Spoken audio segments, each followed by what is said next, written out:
ये उत्सव के पीछे प्राकृतिक ऋतु परिवर्तन का रहस्य छुपा है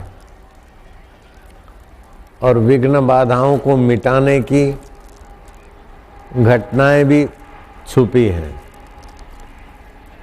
और बच्चों को ऋतु परिवर्तन के समय जो रोग होते उस रोग को मिटाने का भी इस उत्सव में बड़ा भारी रहस्य है। रघु राजा ने यह रहस्य नारद जी से उजागर करवाया था। रघु राजा के राज्य में वसंत ऋतु में बच्चों को कोई बीमारी घेर लेती, मंदाग्नि हो जाती थी, खान पान पचता नहीं था, कई बच्चे तो मौत के शिकार हो जाते। तो राजा का कर्तव्य है प्रजा की तकलीफ राजा की। तो कई उपाय खोजने के बाद भी जब कोई रास्ता नहीं मिला तो देव ऋषि नारद को रघु राजा ने प्रार्थना किया कि ये वसंत ऋतु से हमारे राज्य में बच्चों की तंदुरुस्ती लड़खड़ा के जाती और कई बच्चे तो मौत के मुंह में चले जाते। देव ऋषि नारद ने उपाय बताया, ये उत्सव ऐसे मनाया जाए। उसके बाद बच्चों की अग्नि मंदता, रोग प्रतिकारक शक्ति की मंदता, ये सब दूर हुई और बच्चे स्वस्थ रहने लगे, किशोर युवान बालक सब। ये उत्सव बहुत कुछ हमारे हित का दे देता है। होली का उत्सव सूर्य के सीधे तीखे पर किरण पड़ते हैं तो सर्दियों में जमा कफ पिघलने लगता है, तो जठरा में आता, जठरा मंद हो जाती।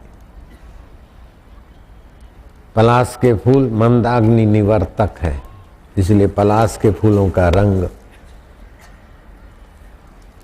पलाश के फूलों से क्या क्या, और पलाश के पत्तों से, पलाश के जड़ से, पलाश के पत्तल से, पलाश के दोने से कितने सारे फायदे होते हैं। राजस्थान में अभी भी प्रथा है, महाराष्ट्र में केले के पत्ते पर भोजन करते, चांदी के बर्तन में खाने का पुण्य और गुण धर्म मिलता है। कि राजस्थान में खाखरे, उसको खाखरा भी बोलते हैं, पत्तल और दोने, अभी तो सब आ गए कागज की पत्तलें और कागज के दोने, उनसे ये लाभ नहीं होता जो खाखरे के दोने और पत्तल से होता है। अब खाखरे के दोने और पत्तल तुम कहाँ ढूंढने जाओ? खाखरे का सार स्वरूप केसुड़े के फूलों से तुम्हारे शरीर के रोमकूपों पे ऐसी असर पड़े कि वर्ष भर आपकी रोग प्रतिकारक शक्ति बनी रहे। लीवर को मजबूत करता है खाखरा, लीवर की बीमारी जिससे कावीड़ होता है। जो केसुड़े के फूलों से होली खेलेंगे उनको कावीड़ भी नहीं होगा जल्दी, मंदाग्नि भी नहीं होगी। मंदाग्नि के कारण कई बीमारियां भी तो होती हैं।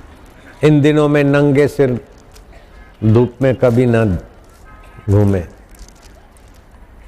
और नीम के 25 से 40 पत्ते चबा के, एक काली मिर्च मिला के चबा के पानी पी ले। पित्तजन्य रोग, वायुजन्य रोग को विदाई देने की व्यवस्था है ऐसा करने से। इन दिनों में बिना नमक का भोजन करने का आग्रह रखें, फिर थोड़ा करें। नमक नहीं छोड़ सकते तो थोड़े नमक का करो, लेकिन नमक से बचने के दिन है। एक आध महीना नमक कम कर दो घर में।